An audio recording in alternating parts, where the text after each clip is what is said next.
invite SIPO to give us a keynote address this morning. And then we can open up the conversations to other things that have brought us here this morning. So, SIPO, please.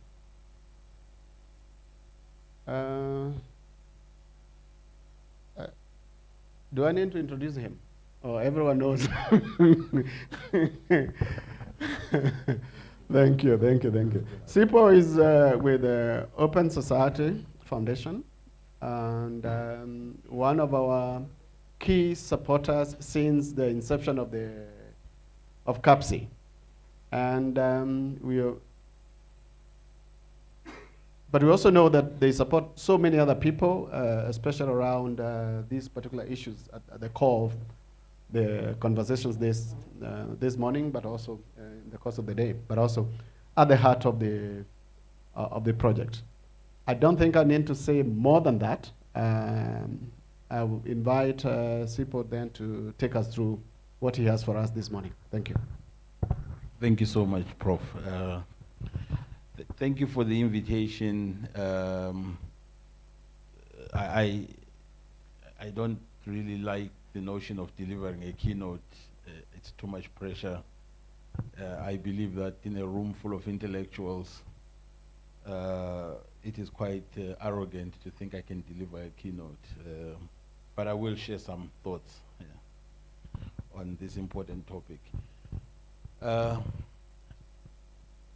I heard the Prof talk quite compellingly about the role of philanthropy. And I said to Peggy, allow me to be provocative when I come. I've been in philanthropy for the past 10 years myself. I have many perspectives, some of them not necessarily very positive about it. The reality is that we must accept that there's a political economy to everything that happens in our different contexts. At the core of every contestation is power and the need to control, exert, direct power. That's just the fundamental of it. And where there's power, there's many different actors. And where there's many different actors, there's many different interests. And those actors have many different interests. And those actors will seek to advance their interests by controlling power. It's a completely different framing and a completely different perspective of it. I'm hoping that we can get out of a set paradigm of thinking and thought. I spoke with Peggy, and Peggy shared with me the study. And I said, Peggy, I hope you will allow me to get out of it as well, a little bit beyond it, because it's very easy to frame and contain ourselves in the narrative. I've led OSISA for almost 10 years. We've just wound it up and closed it. And of course, it's very easy to feel good about igniting the civic space. There's an organization here that wants to challenge a law somewhere. It says, we'll support you. You give them the support, whether it's resources or it's solidarity or it's whatever it is that you support them with. The reality is that you are inserting yourself into that space.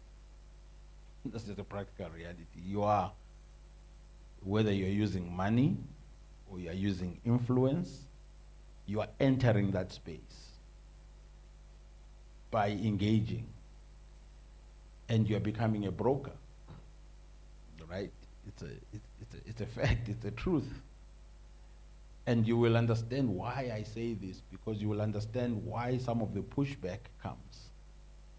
And the pushback is also very self-serving, but is also quite justifiable in some instances.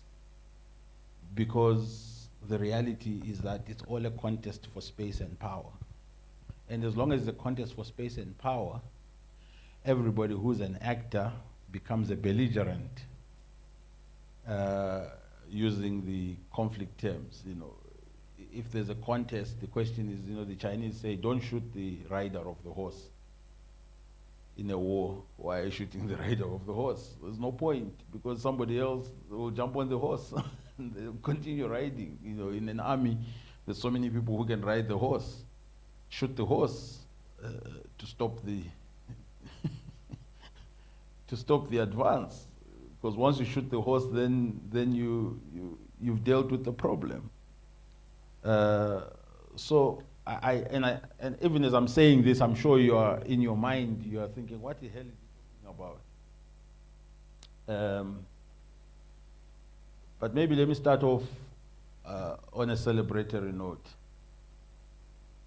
Civil society plays a crucial role. We all know that, it's a cliche. It plays a crucial role in our society.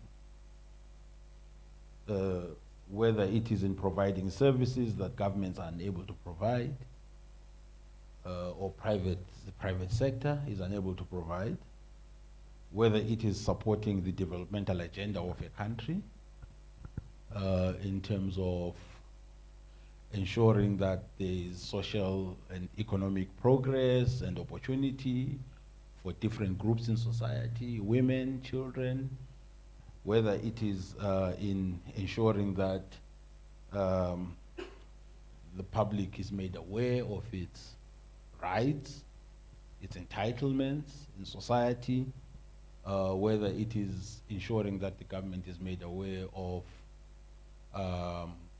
some of the social issues and challenges. I mean, you saw the role of civil society in COVID. It will always, you know, play different roles in different societies depending on the requirements and the context, whether it is in advocating for change or policy change, whether it is in holding government or civil or private sector to account, ensuring that there are policy alternatives, policy changes, whether it is ensuring that citizens' rights are defended, or certain groups of citizens' rights are defended. So civil society's role is almost widely accepted and really largely uncontested.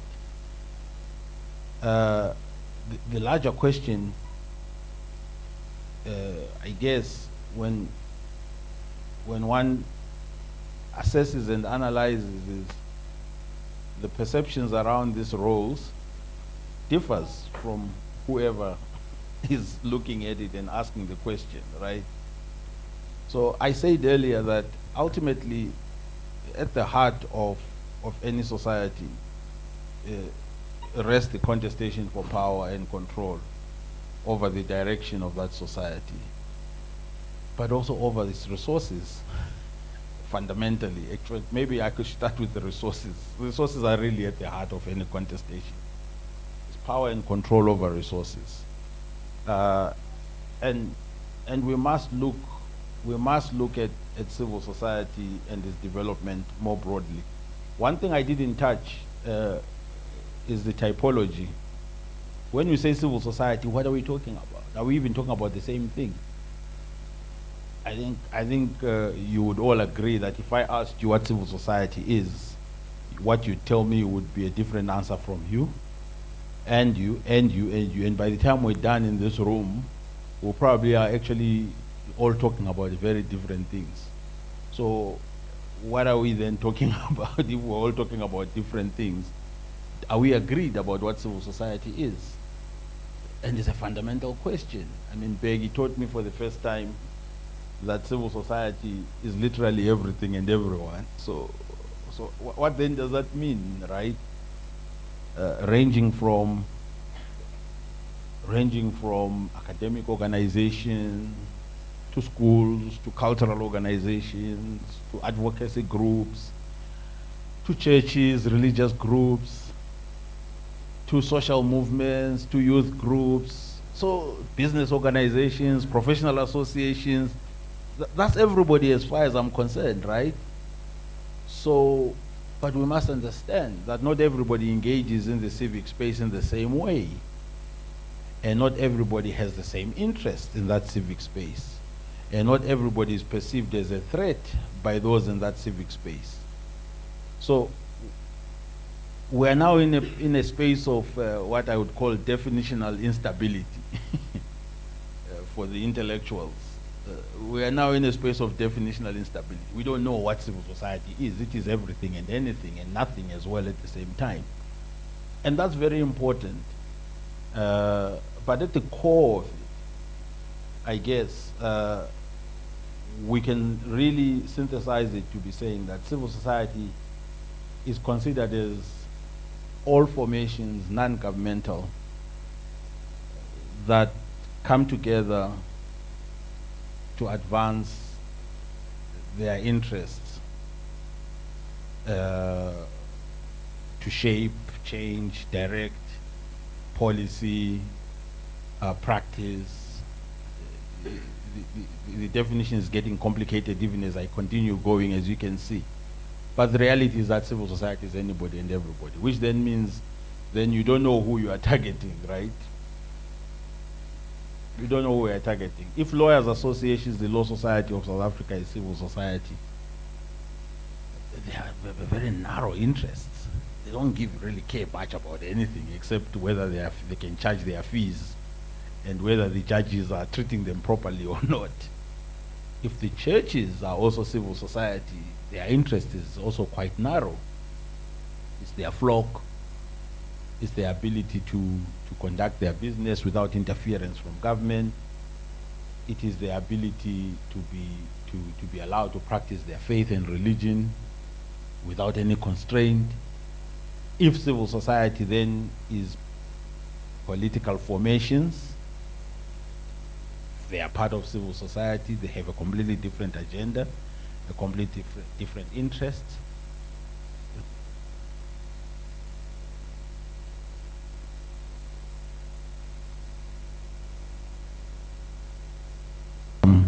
It's working again. So let us accept, before we proceed, that we are really talking about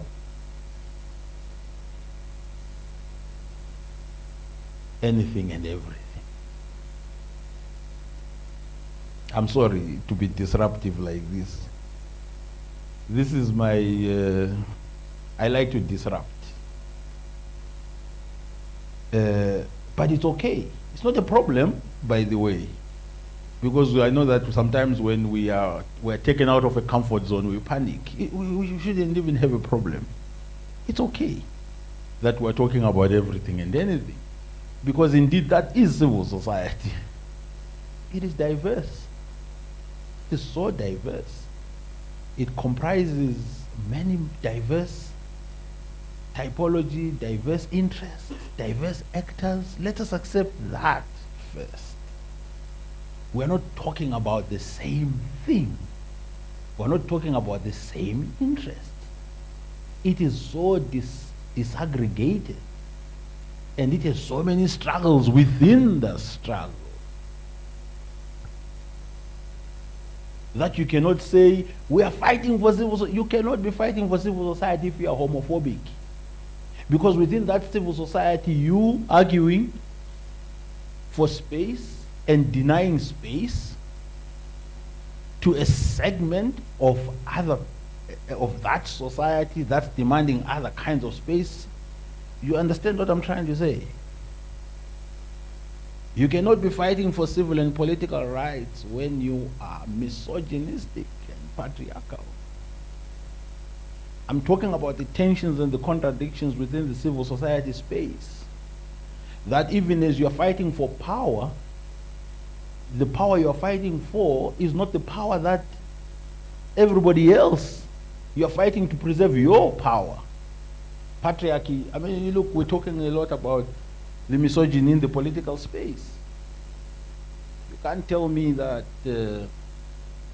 when we say there's a, you know, civil and political rights are under threat, whose civil and political rights are under threat? Because as far as I'm concerned, both ruling and opposition parties are the most patriarchal and misogynistic. I think if one was to go to intersectionality, I would go to the bottom of the pile and say, you know what, let's forget all this. I think the rights of women are under threat. Because then you build yourself up. But somebody would contest that as well, right? So accepting, comrades, that, and being honest and quite candid and open enough that we're talking about different sets, but understanding something fundamental, and perhaps accepting and agreeing what our guiding paradigms are. Maybe intersectionality is a guiding paradigm for us. Maybe, maybe not. So when we analyze whether the civic space is shrinking, we have to consider those issues. Shrinking for who? For who, I ask. Civil society space is shrinking for who? Somebody said, you know, we've been talking for the past 10, 15 years, hey, civil society is shrinking. There's no document you're going to read anywhere that doesn't say civil society space is not shrinking. Civil society is shrinking. Shrinking. It's been shrinking so much that I think someone said, it's gone, it's disappeared. I mean, I don't know, did it stop shrinking at some point, or it continued shrinking at a certain pace, and it was shrinking now at that pace continuously? When I joined Open Society Initiative for Southern Africa almost 10 years ago, it was shrinking. It is still shrinking. Nobody has told me how much it has shrunk. And we are fighting. It's like even, you know, it is the most fascinating thing, right? How we tell ourselves things and we believe them. The echo chambers we place ourselves in. You know, it's almost like authoritarianism. It's been rising, for 15 years. Authoritarianism is on the rise. It's on the rise. Authoritarianism is on the rise. Wherever you look, it's on the rise. There's a resurgence of authoritarianism. Democracy is regressing. It's regressing. Okay. At some point, let's see no more democracy anyway, right? So I'm challenging here, because I think I'm in a safe space with intellectuals, so that at least we can interrogate some of these things. We don't take them for granted. We don't say democracy is shrinking. Yes, now let's start from that premise. The reality is, where in Africa have we ever had democracy? Come on, let's be honest, comrades. Where? Where? Here in South Africa? 25 years ago, this place was the fastest racist place. It was not democratic. So when you say it's shrinking from where? From when? From before, when it was a party? This is just South Africa. Before we go far, we'll go further. In Zimbabwe, next door, north of the Limpopo, before 1980, same fascist, racist apartheid regime. Of course, then we replaced it by a fascist, a fascist, genocidal, whatever regime of Mugabe. But the reality is that if we talk about Africa, which is our space of interest and our home, when was Africa ever democratic? Somebody tell me. When? What date? What year? We did not inherit democracy from the bloody colonialists. I'm sorry. We didn't. The colonial regimes in the continent were not democratic. They were exploitative, they were racist, they were oppressive, all of them. That was the nature of colonialism. It was conquest, driven by conquest and exploitation. of the colonies for the benefit of the empirical capitals. They then handed over under pressure to the native colonialists, our Mugabes, the Nkrumahs. Oh, I have to be very careful. I have to be very careful, I know. But they handed this over. And what did these people take on and what did they implement? Did they implement democracy? Why in the end was Nkrumah removed? Nyerere? Was Nyerere democratic? Kenyatta? Anybody? I'm asking. Obote? Anybody? Was anybody democratic? Nasser in Egypt, all those people? None of them. And then after that, what happened? From 1960s,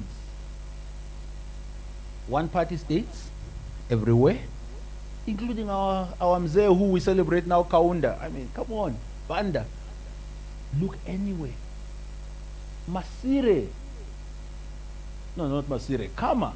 Then Masire. Those are one-party states. Everywhere around. Look around. Pick any place. There was no democracy in Africa. From the 60s all the way until the white South was liberated in the 90s. Well, 80s, first Zimbabwe, then Namibia, then South Africa in the 90s. So the reality is that the democratic space has not shrunk if one wants to take a more nuanced analysis. And I'm saying this because it's important. It's important for your analysis of the civic space, right? Because you can either say, oh my God, now we are in serious SHIT, because things are so bad now. We used to be, we were not, I'm sorry. No, we were not. We were not. At different points in time, different societies have made greater progress.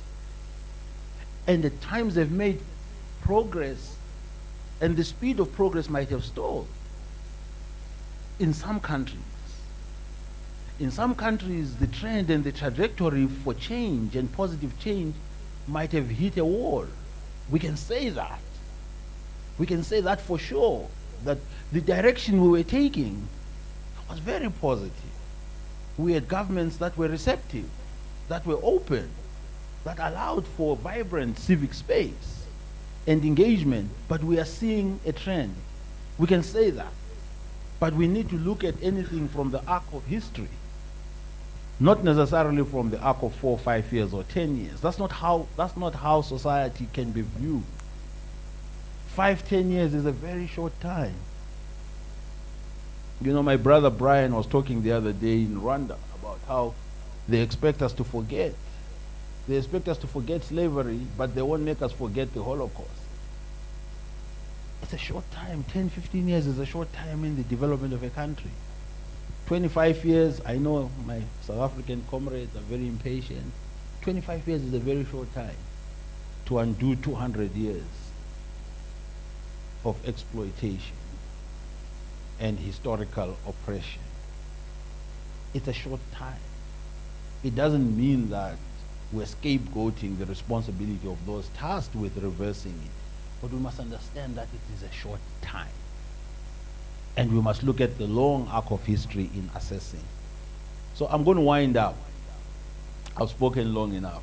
I wanted to just provoke you. I don't have any answers. I'm not going to say it's shrinking, it's not shrinking. I do believe that, though,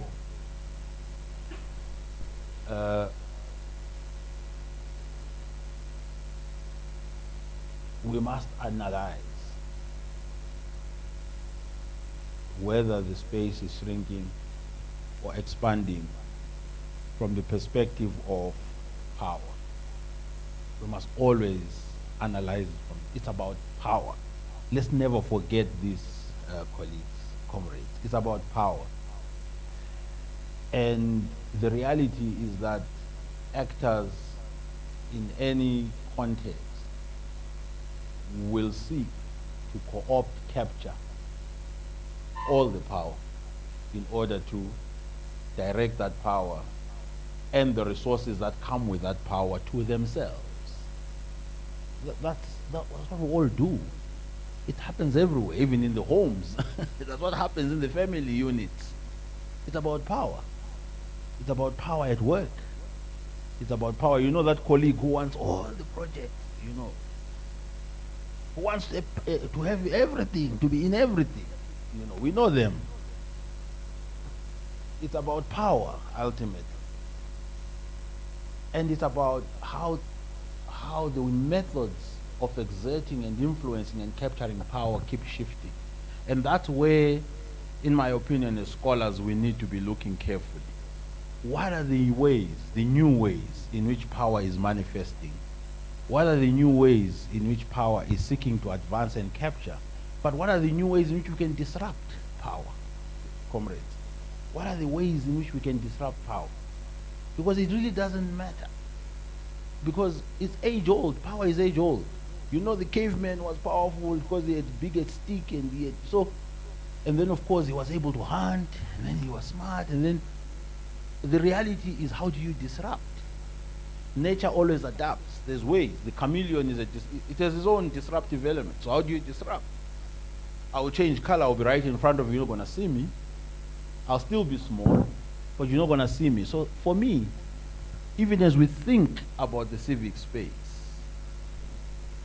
that's the paradigm in which we are engaging, the narrative. We have to constantly think about disrupting. Because what we will find is that all actors in any context will always seek to expand their power. They will always seek to preserve their power, right? And they will adapt their methods. They will even adapt the methods of that's lawfare. You know, the art of war is that you learn from your enemy.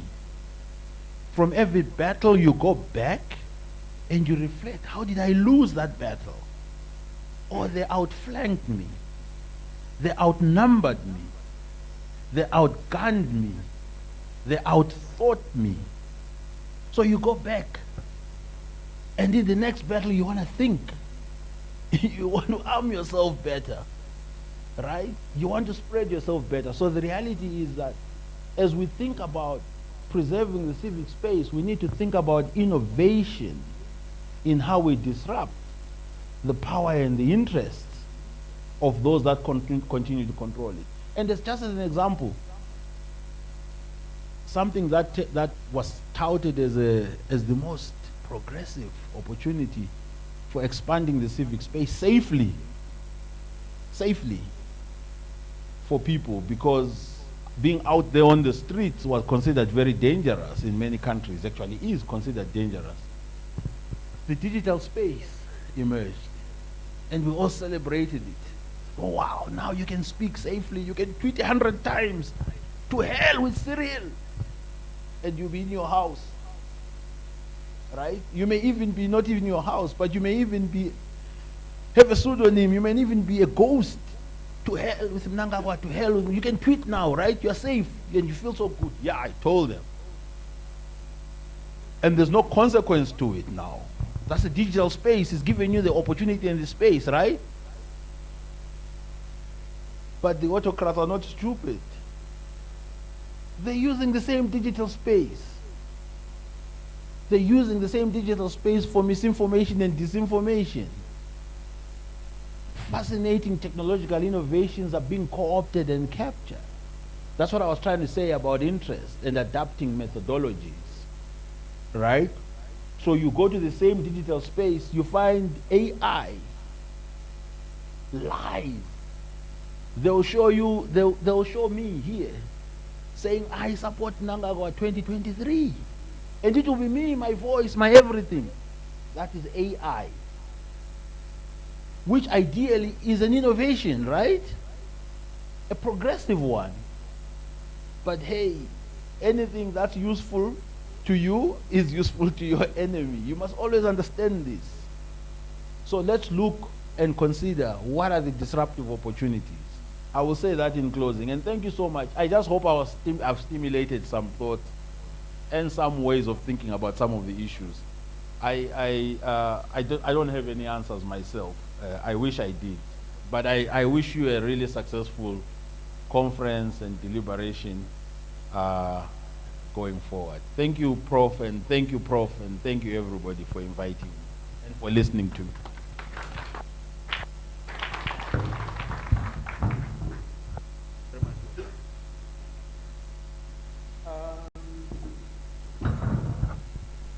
We have a bit of time to reflect on what you've just heard this morning. I like it.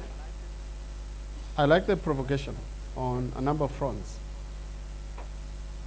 First of all, is to take us from our quote-unquote comfort zones in terms of what we think is good.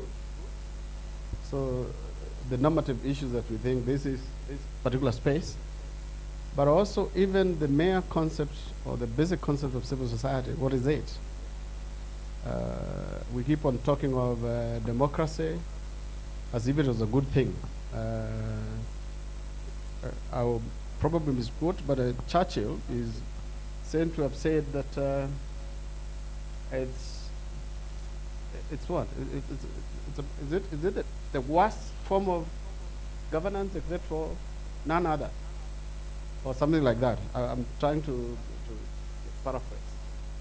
But what this does is, at least from an intellectual perspective, is to try and ask ourselves, what is this thing that we're trying to nail on the wall, which sometimes we can't even make sense of ourselves? As he says in the room, we ask people what civil society is. We all get different connotations of what it means. If we ask what democracy means and how we experience democracy, either in our households or even in a space like this, you realize that we may have a lot of mirages and our cocoons through which, or prisms through which we would want to look at things. And I think that's a good provocation. But it's also to argue, which I totally agree with, that that which we conceive or perceive as civic space, it's occupied by all. There's a saying where I come from that the road is traveled by all. Okay, the good people, the witches, the murderers, rapists, name it. So this thing that we're trying to argue that it's good is occupied by all. It's utilized by all. The tools within them or within it are utilized by all. But it's before we take our break, maybe if anyone would want to offer some reflections on that or comments, I think you're welcome. And then we can have a short break and reconvene for our first panel conversation. Ashley seems like he wants to say something. Yeah? Not just yet. Okay, sure. Sorry? Here. Oh, yeah, sure. There's who? No one? You probably all want some coffee, or you've been told very good things, or nasty things, or you're still digesting. I don't know which is which. Yes, please. Oh, yes, Tendai. Always. Yes. Okay. Thank you so much, Jacob. Thank you. Should we call you by a new formal academic title now? Or will be also under pressure? But anyways, thanks so much for that thought-provoking sort of entry into this discussion. And this concept of civil society being, I think it is Alan Fowler who helped us earlier saying that civil society is, when you're trying to define it, it's like trying to nail jelly on the wall. Many people don't ascribe that quotation to him. They give it to another American professor, which is also a challenge that we have in terms of how we are generating our knowledge on what we call civil society.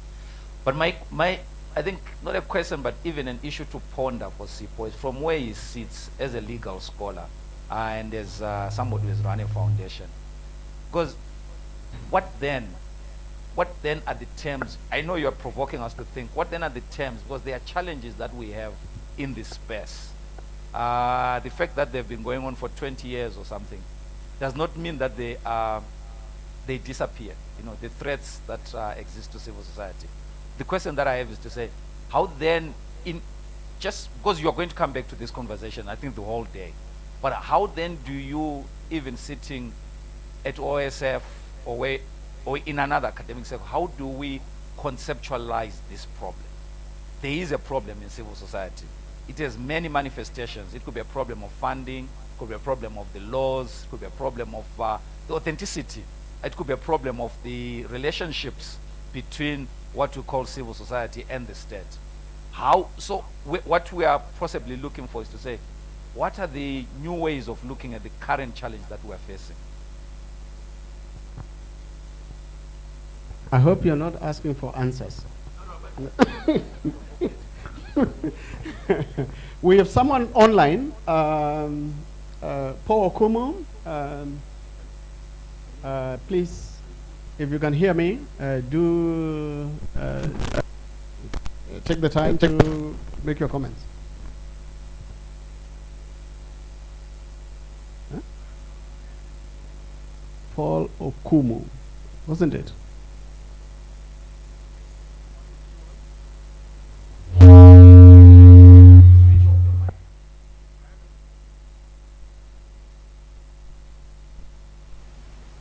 Hello, can you hear me? Yes, we can. Yes, we can. Okay, all right, sorry. Thank you very much, and it's been very, very interesting hearing the provocation, and for those of us who have been in this civic space for, should I say decades, or should I say very many years, I think sometimes it's interesting when you hear the same conversations several years down the line. But I am not going to attempt to respond to any of the questions that have been raised, but I just want us to, during the break, to just provoke ourselves on two things. I think instead of getting caught up in the definitions of civil society, and we've had this for almost the last 20 years, I'm thinking probably we are targeting the wrong target when we get caught up in definitions. I think the question that we need to ask ourselves are three. One is, how do we organize? Number two, how do we mobilize? And number three, how do we bring change?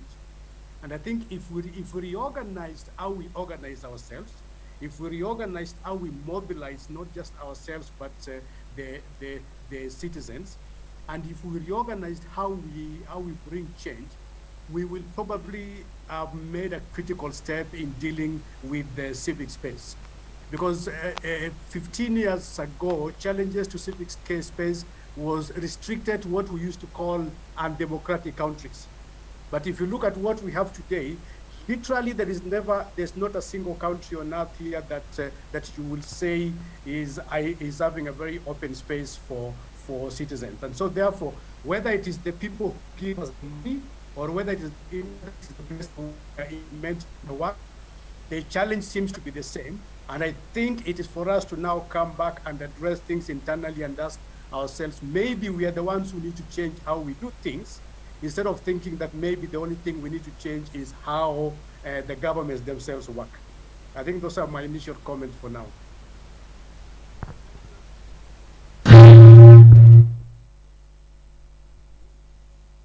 Doesn't like me.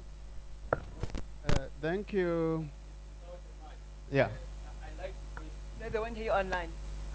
You need the microphone. So thank you. So I like that articulation, but I will ask a question: who is we? Exactly. Yeah. Yeah. Who is we? The robbers, the gangsters, the good people, and everyone else. Yeah. Yes, Ashley. Yes. Very briefly. Because, yes. Hi, everybody. Just a quick point. Thanks for a very provocative presentation, Sipo. The point I wanted to make is what was missing in. I kept waiting for you to talk about it, especially when you were talking about the deficiencies of, well, the absence of democracy is that the system actually is designed that way. It's designed to advance empire. And I think that if we could explore that notion a little bit more, if we can think about, in all the questions we ask, the exercise of power, it doesn't happen in a vacuum, it happens in pursuit of empire and the accumulation of wealth by a small group. And when we assess our power in that context, then I think the questions become a little bit more difficult, because you'll actually find that we are complicit in maintaining a system of empire by virtue of the positions we hold and the power that we wield. And I think by the end of today, I'd be curious to know, have a little bit more insight about how we can move to a point where we are more open to relinquishing that power in the interest of those actually who should be leading the struggles.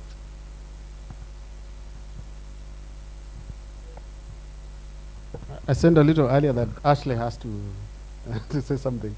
Thank you. And I think you're right.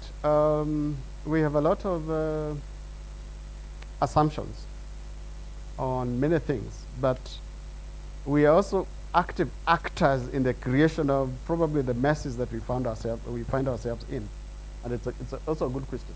But I'll take 30 seconds to acknowledge that our Chancellor, Dr. Judy Dlamini, is also in the audience online, which and thank you, Madam, for joining us, and everyone else that is online. I haven't done all the count, but it's a big group from various parts of the continent. And once again, welcome. We will have how many minutes break? 10 minutes break, and then we reconvene to have the various people now in conversation or telling us about what they think about the subject matter today. Enjoy your break.